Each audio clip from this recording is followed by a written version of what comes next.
Good morning students. Last 2 classes में हमने पढ़ा India location, geological structure and physiography. Lesson class 9th का lesson 1 geography part का हमने पढ़ा। आज उसके 2 वीडियोस हमने पहले देख लिए हैं। आज ये लास्ट वीडियो है, लास्ट पार्ट है। इसमें हमें क्या देखना है? इसमें हमें देखना है कि इंडिया का वर्ल्ड के साथ किस तरह से ट्रेड हो रहा है और साथ साथ में इंडिया वर्ल्ड में कौन से एग्जैक्ट लोकेशन पे है। Exact location on the sense of कि कहाँ पर है और कि उसके लोकेशन के कारण हमारे ट्रेड पे कौन सा इफेक्ट पड़ रहा है, किस टाइप का इफेक्ट पड़ रहा है। ठीक है, तो India and the world, the strategic position of India. ठीक है, देखा था हमने इंडिया कहाँ पर था, देखा था हमने, ये रहा इंडिया, ये रहा। ठीक है, इंडिया का जो ट्रेड हो रहा है वर्ल्ड के साथ, इतने इंडिया एकदम सेंट्रल एशिया में है, मतलब सदर्न सेंट्रल एशिया में है। इंडिया इधर से ईस्टर्न एशिया के साथ, वेस्टर्न एशिया के साथ। ठीक है, यहाँ से साथ साथ में इंडिया का कोस्टल लाइन इतना बड़ा है जिसके कारण कि ये अफ्रीका के साथ भी इसका ट्रेड बहुत आसानी से हो सकता है। मतलब अगर हम वेस्टर्न घाट के साथ की बात करें तो वेस्टर्न घाट जो है इंडिया का, ये जो वेस्टर्न घाट है, इस घाट से इंडिया का ट्रेड बहुत इजीली अफ्रीका के साथ और साथ साथ में आपके वेस्टर्न एशिया के साथ। और अगर ईस्टर्न घाट की बात करें तो ईस्टर्न घाट के साथ इसके और भी जो ऑस्ट्रेलिया है, अदर नेबरिंग कंट्रीज है, इनके साथ हमारा जो ट्रेड है बहुत आसानी से हो जाता है। ठीक है, इसके पहले हमने हिस्ट्री वाले चैप्टर में पढ़ा था कि इंडिया का जो ये था ट्रेड था, पहले हम किस रूट से करते थे? लैंड रूट से। याद है क्या तुम्हें? हाँ, लैंड रूट से हम करते थे और हम ये इधर से सेंट्रल एशिया जाते हुए यूरोप में हमारा ट्रेड हो जाता था। इधर से सेंट्रल एशिया, यहाँ से हम लोग सेंट्रल एशिया होते हुए और यूरोप से हमारा ट्रेड होता था। बट क्या हुआ था कि जो कॉन्स्टेंटिनोपल था उसने यहाँ पर इस एरिया पे क्या कर लिया? अपना ऑक्यूपेशन कर लिया, जिसके कारण हमारा ट्रेड जो लैंड रूट से हो गया था वो बंद हो गया था। Have you remember? तो अब हम इन्होंने जो यूरोपियंस थे उन्हें कुछ नीड हुई, because they have very need of our spices, है ना। वो उन्हें क्या है, ब्लैक पेपर की बहुत ज़्यादा ज़रूरत थी और स्पाइसेस की, उनको कॉटन की, सिल्क की, इन सब की ज़रूरत थी। इसलिए उन्होंने क्या किया कि उन्होंने इधर से लैंड रूट से, वाटर वेज के थ्रू उन्होंने अपना ट्रेड स्टार्ट किया और इसके कारण उनका ट्रेड किधर से स्टार्ट हो गया? इस तरह से। ठीक है, और तो इस तरह से हम क्या देखते हैं कि एंशिएंट टाइम से हमारा जो ट्रेड है इंडिया का अपने आसपास के कंट्रीज के साथ होता रहा है और आज भी ये ट्रेड बहुत इजीली हो पा रहा है। ठीक है, ये हमने देखा। The Indian landmark central location के बारे में मैंने तुम्हें बताया। अब between the east and west Asia. ठीक है, अगर मैं कहाँ पर है बताया मैंने अभी कि ईस्ट एशिया और वेस्ट एशिया के बीच में है, सेंट्रल लोकेशन में है। और the trans Indian Ocean routes connect the countries of European in the west and countries of east Asia. ठीक है, तो हमारा एक क्या है? ट्रांस इंडियन ओशन रूट है ना। यहाँ पे देखा था वो जो स्वेज कैनल के बारे में पढ़ा था हमने, याद है क्या? स्वेज कैनल बताया था मैंने। ठीक है, तो स्वेज कैनल के थ्रू जो हमारा ये हो रहा है, ट्रेड हो रहा है, वो और इजी हो गया है। बिकॉज अब स्वेज कैनल बनने के बाद जो हमारा जो एक 7000 किलोमीटर का जो डिस्टेंस था वो यूरोप से कम हो गया है ना। उसके बाद क्या बोला कि provide a strategic central location of India. ठीक है, सेंट्रल इंडिया जो लोकेशन है इंडिया का वो एकदम सेंट्रल में होने के कारण यहाँ के एटमॉस्फेयर पे और हमारा जो कनेक्टिविटी है वो चाहे वाटर बेस के थ्रू हो या फिर एयर बेस के थ्रू हो, बहुत इजीली हो सकता है। और कुछ कंट्रीज के साथ हम क्या करते हैं? लैंड रूट्स के थ्रू बहुत इजीली कनेक्ट हो सकते हैं। जैसे देखो ये नॉर्थ अमेरिका, साउथ अमेरिका, ये एशिया में कुछ यहाँ पर हमारा India.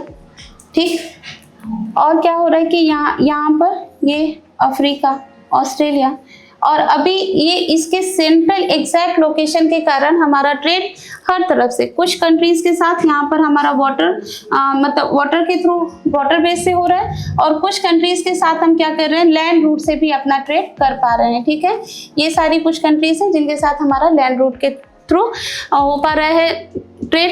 The Deccan peninsula protrudes into the Indian ocean. ठीक, क्या बोला कि ये जो हमारा डेक्कन पेनिनसुलर प्लेट्यू है, याद है ना, बताया था मैंने, साउथ इंडिया हमारा जो है, साउथ इंडिया बताया था मैंने तुम्हें, helps India to establish close contact with the west Asia, Africa, Europe from the western coast and with south east and east Asia from the eastern coast. ठीक है, तो क्या बोल रहा है कि ये जो हमारा पेनिनसुलर प्लेट्यू है, किसके बारे में बात कर रहा है, ये जो हमारा पेनिनसुलर प्लेट्यू है, जो पेनिनसुलर प्लेट्यू है, इस प्लेट्यू के बारे में क्या बोल रहा है कि यहाँ से इस प्लेट्यू के कारण, ये पेनिनसुलर इंडिया के कारण, पेनिनसुलर का मतलब बताया था मैंने, जो भी लैंड बॉडी 3 साइड से वाटर बॉडी से सराउंडेड होगी उसे हम क्या बोलेंगे, प्लेट्यूज, पेनिनसुलर बोलेंगे।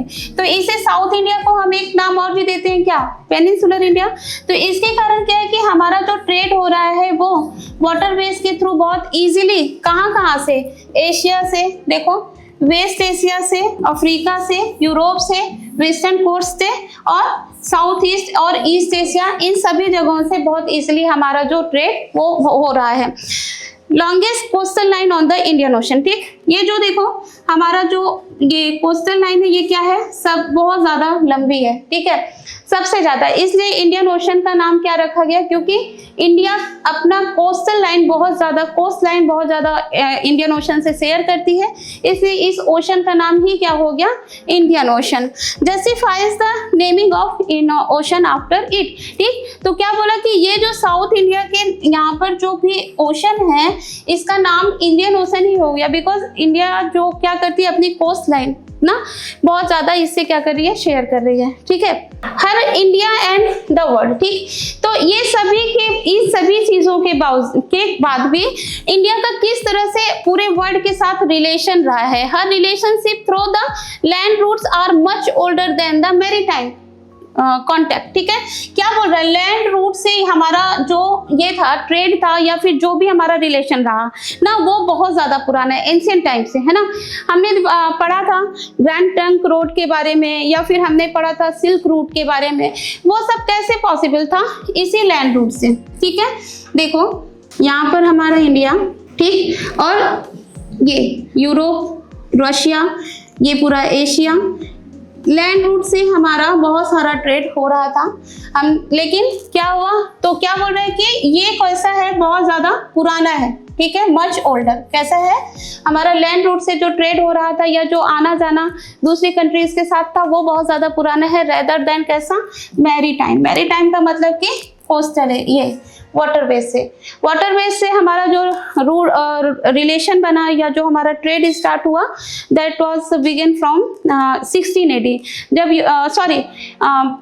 वास्को डी गामा ने जब सी रूट को फाइंड किया, है ना। कब आया था वास्को डी गामा इंडिया में, 1498 में। तब से जब उसने सी रूट को फाइंड किया, तब से हमारा जो ट्रेड हुआ, जो हमारा रिलेशन हुआ मैरीटाइम से, तब स्टार्ट हुआ। बट हमारा जो लैंड रूट से था वो बहुत पहले से स्टार्ट है। The various passes across the mountains and the north. ठीक, तो यहाँ पर देखो जो नॉर्थ इंडिया है, ये नॉर्थ इंडिया, यहाँ पर जो भी माउंटेन्स है, ठीक है, हिमालय में भी जो भी माउंटेन्स है, और उनके बीच में बताया था मैंने तुम्हें कि 2 माउंटेन के बीच में कुछ थोड़ी सी गैप रह जाती है, जिसे हम क्या बोलते हैं, पासेस। क्या बोलते हैं, पासेस। और इन पासेस के थ्रू हमारा जो कनेक्टिविटी है नॉर्थ इंडिया का, जो हमारा नॉर्थ इंडिया के जो नॉर्थ इंडिया नदर्न इंडिया से जो हमारा बाउंड्री शेयर कर रही हैं कुछ कंट्रीज, जैसे चाइना है, नेपाल है, यहाँ सब पे हम क्या करते सकते हैं कि बहुत इजीली वहाँ पे हम जा सकते हैं ना, क्योंकि पासेस के थ्रू हम यहाँ से इधर एंटर कर जाएंगे। और अगर हम यहाँ से रूट बनाएंगे तो तुम्हें पता है कि माउंटेन्स पे रूट बनाने के लिए हमें गोल गोल घूम के बनाना पड़ेगा, क्योंकि डायरेक्ट तो हम इस तरह से नहीं जा सकते हैं ना, दैट इज नॉट इजी। तो इसलिए पासेस क्या करते हैं, ये क्या करते हैं कि बहुत सारे पासेस हैं, ठीक है, जैसे कि लिपू लेक है या लेपचला है, इस तरह से बहुत सारे पासेस हैं यहाँ पर अलग अलग स्टेट्स में, हिमाचल प्रदेश में भी हैं, सिक्किम में भी हैं, इधर आपके उत्तराखंड में भी हैं। तो बहुत सारे पासेस हैं, इनसे हमारा जो कनेक्टिविटी हो जाता है वो थोड़ा सा इजी हो जाता है। Exchange of ideas and commodities since ancient times, ठीक है, आइडियाज एंड कमोडिटीज उनका एक्सचेंज, ठीक है, एंशिएंट टाइम से है। हमने अभी बताया मैंने कि एक्सचेंज हम किसका कर रहे थे, हम कर रहे थे अपना ट्रेड, ठीक है, ट्रेड भी कर रहे थे, साथ साथ में हम अपना कल्चरल एक्सचेंज भी कर रहे थे, कल्चरल एक्सचेंज, ठीक है। कल्चरल एक्सचेंज कैसे कर रहे थे, तो जब भी कोई भी दूसरी कंट्री से हमारे इंडिया में बाई रोड आता था तो वो कोई भी आएगा अपने साथ, वो क्या लेके आएगा, अपना कल्चर। और आई हैव टोल्ड यू कि कल्चर में क्या क्या चीजें होती हैं, कल्चर में क्या क्या चीजें होती हैं, वहाँ उनकी लैंग्वेज, उनकी फूडिंग, उनकी ड्रेसिंग, ये सभी क्या है, कल्चर है, उनके कस्टम्स, उनके ट्रेडिशंस, फेस्टिवल्स, सब कस्टम है। तो वो लोग लेके आते थे, जिसके कारण क्या होता था कि यहाँ पर आने के बाद वो हमारे कल्चर सीखते थे और हम उनकी कल्चर लर्न करते थे, है ना, एक दूसरे से हम क्या होते थे, इन्फ्लुएंस होते थे हम। तो इस तरह से हम क्या कर रहे थे, एक्सचेंज कर रहे थे आइडियाज का। साथ साथ में हम कमोडिटीज का मतलब कि हम ट्रेड कर रहे थे, कमोडिटीज हमारे पास जो चीज थी हम उनको मतलब कि सेल कर रहे थे, और कुछ चीजें ऐसी जो हमारे पास अवेलेबल नहीं थी उनसे हम क्या कर रहे थे, परचेज कर रहे थे। मेरी बात समझ में आ रही है तुम्हें? तो ये क्या हो रहा था, कमोडिटीज का एक्सचेंज हो रहा था, ठीक। इतनी बात क्लियर है क्या बेटा? Okay. The ideas of Upanishads and Ramayana, the stories of Panchatantra, ठीक है। और क्या हमने एक्सचेंज किया, तो देखो हमारे कंट्री में जो इंडिया एंशिएंट टाइम से इंडिया में डिफरेंट रिलीजन्स आए, मीन्स कि हम हिंदू तो थे, ये हमारा कंट्री में रामायण, महाभारत, ऐसे बहुत सारे एपिक्स हैं। इसके साथ साथ में उपनिषद है ना, जो कि बहुत पहले से है ना। उसके बाद क्या है, पंचतंत्र एक बुक है जिसको विष्णुदत्त शर्मा ने लिखी है, और उस बुक में बहुत सारी छोटी छोटी स्टोरीज हैं, वो मॉरल स्टोरीज हैं। जैसे तुमने पढ़ा होगा एक कौवा प्यासा, है ना, या फिर वो लोमड़ी वाली स्टोरी तुमने सुनी होगी ना कि अंगूर खट्टे हैं, इस टाइप का था ना। ये सब हमें कहाँ से देखने को मिलता है, तो पंचतंत्र से, ठीक है। ये पंचतंत्र है ना, इस बुक का भी जो है बहुत सारे जो एक दो कुछ किंग्स हुए, उन्होंने इसको अपनी लैंग्वेज में भी, क्योंकि वो इससे इतना इम्प्रेस हुए कि इसको उन्होंने अपनी लैंग्वेज में इसका जो है ट्रांसलेट करवाया। उपनिषद हमारा जो है हमारे हिंदू रिलीजन को और हमारे गॉड गॉडेस को, इन सब के पूरा उसको दिखाता है। रामायण जो आज घर घर के उसमें घर घर में इसको एक आइडियल माना जाता है, राम को, सीता को, है ना। तो इस तरह से इनका भी क्या हो रहा था, इंडियन न्यूमरल्स एंड द, ठीक है, तो इनका भी क्या हो रहा था, जो लोग आते थे वो इनको भी इनसे भी इम्प्रेस होते थे, और इनका भी जो है ट्रांसलेशन हुआ है, ठीक है। Indian numerals and decimal system, इन्होंने और क्या किया, न्यूमरल्स, ठीक है। आर्यभट्ट का नाम तुमने सुना होगा, है ना। आर्यभट्ट, ये भी पढ़ा होगा कि आर्यभट्ट फाउंडेड द जीरो, है ना। डेसिमल जो सिस्टम है हमारे मैथ्स में, उसको भी वर्ड को किसने दिया है, इंडिया ने ही दिया है। सो वी कैन से कि हमारे जो एंसेस्टर्स थे वो बहुत ज़्यादा क्या थे, स्कॉलर्स थे। हमारे एंसेस्टर्स जो थे वो बहुत सारे इन्वेंशंस भी उन्होंने किए, और हमने मीन्स कि इंडिया ने वर्ल्ड को बहुत कुछ दिया है। वर्ल्ड को क्या दिया हमने, मैथ्स में दिया, साइंस में दिया, बहुत सारे क्षेत्र में हमने जो है अपना, हमारे जो एंसेस्टर्स थे उन्होंने अपना कंट्रीब्यूशन दिया है, ठीक है। Spices, muslin and other mud, ठीक है। क्या होता था हमारा ट्रेड, तो बार बार मैं यही बात बता रही हूँ कि तुम्हें हमारा ट्रेड एंशिएंट टाइम से ही होता रहा है। हम स्पाइसेस का ट्रेड करते रहते हैं एंशिएंट टाइम से, ठीक है। यूरोपियंस तो बाद में आए हैं ना, यूरोपियंस तो बाद में आए हैं, लेकिन हमारा एंशिएंट टाइम से ही ट्रेड स्पाइसेस का, मसलिन क्लोथ्स का और मर्चेंडाइज का, इन सब चीज़ों का हमारा ट्रेड होता रहा। The influence of Greek sculpture and the architecture styles of domes and minarets from west India, ठीक है। तो वेस्ट इंडिया में देखो, जब भी वाटर वेज के थ्रू, जब भी देखो, जब तक हमारा लैंड रूट से ट्रेड हो रहा था, लैंड रूट से जब हमारी कनेक्टिविटी थी, तो हम कहाँ से करते थे, मोस्टली हम नॉर्थ वेस्ट से करते थे, ठीक है, और नॉर्थ ईस्ट से करते थे। लेकिन जब हमारी कनेक्टिविटी वाटर वेज के थ्रू हो गई, ठीक है, जब हमारी कनेक्टिविटी वाटर वेज के थ्रू हुई तो मोस्टली हमारा जो किधर से हम कनेक्ट होने लगे, वेस्टर्न घाट से। तो अब जो भी आएंगे वो लोग कहाँ पर आएंगे, पहले यहाँ पर आएंगे, ठीक है। तो इसलिए क्या बोला कि the influence of Greek sculpture and the architecture styles of dome and minarets from west in India, ठीक है। तो वेस्ट का मतलब कि यूरोप से हमारे पास क्या आ रहा था, वहां का आर्किटेक्चर आ रहा था। भाई देखो, मैंने अभी तुम्हें एक बात बताई कि जब भी कोई आएगा, कहीं से भी कोई कहीं पे माइग्रेट होगा तो वो अपने कल्चर के साथ जाएगा। और कल्चर में मैंने तुम्हें क्या बताया, क्या क्या चीज़ें आएंगी, लैंग्वेज है, ड्रेसिंग है, फूडिंग है, उनका जो भी उनका कंस्ट्रक्शन मेथड है ना। तो कंस्ट्रक्शन मेथड वो लोग जब ग्रीक्स आएंगे, ग्रीक कहाँ पर था, ये एक यूरोपियन कंट्री है बेटा, ग्रीक भी एक यूरोपियन कंट्री है। और तुम्हें पता है कि पोर्तुगीज आए हैं, डच आए हैं, ब्रिटिशर्स आए हैं, फ्रेंच आए हैं। तो ये लोग जब आएंगे तो यहाँ पर ये कहीं ना कहीं जब अपने लिए कुछ कोई बिल्डिंग बनवाएंगे तो वो अपने ही मेथड से बनाएंगे ना, जैसे उनका कल्चर होगा उसके अकॉर्डिंग बनवाएंगे।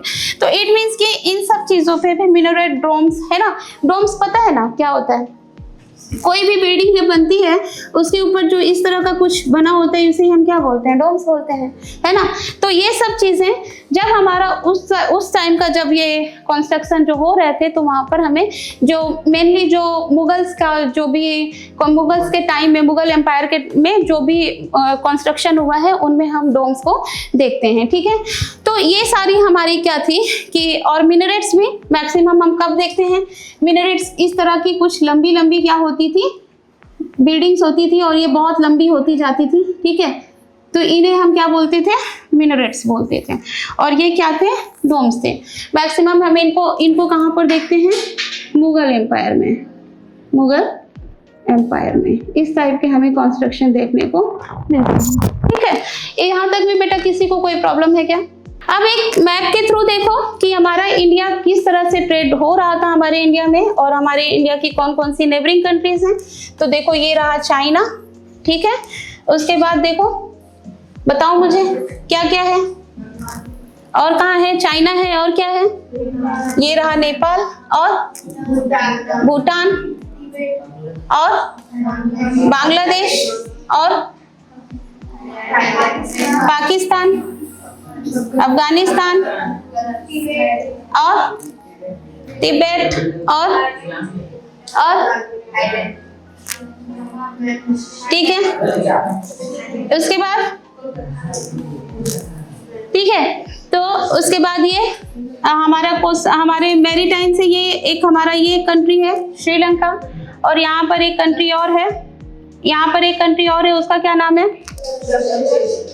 लक्षद्वीप। तो हमारा